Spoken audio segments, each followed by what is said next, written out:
দোষ দেন। বাসের মতো পাবলিক বা চলমান পরিবহনে সবার নিরাপত্তা, শালীনতা এবং স্বস্তি রক্ষা করা এক ধরনের সামাজিক দায়িত্বের মধ্যে পড়ে।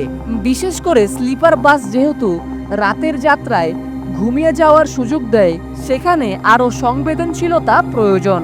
অথচ কিছু যাত্রী এটাকে গোপনীয়তার সুযোগ মনে করে যা খুশি তাই করতে শুরু করেন। এ পরিস্থিতি মোকাবেলায় প্রয়োজন যাত্রীদের স্বতঃস্ফূর্ত অংশগ্রহণ, মিলেমিশে প্রতিবাদ এবং আইনশৃঙ্খলা রক্ষাকারী বাহিনীর সহযোগিতা। স্লিপার বাসের মতো সম্ভাবনাময় যাত্রাপথ একসময় পরিণত হবে আতঙ্ক আর অনিয়মের আরেকটি নাম হিসেবে।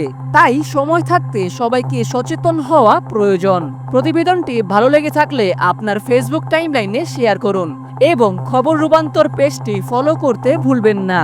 এতক্ষণ খবর রূপান্তরের সাথে থাকার জন্য আপনাদের সবাইকে অসংখ্য ধন্যবাদ।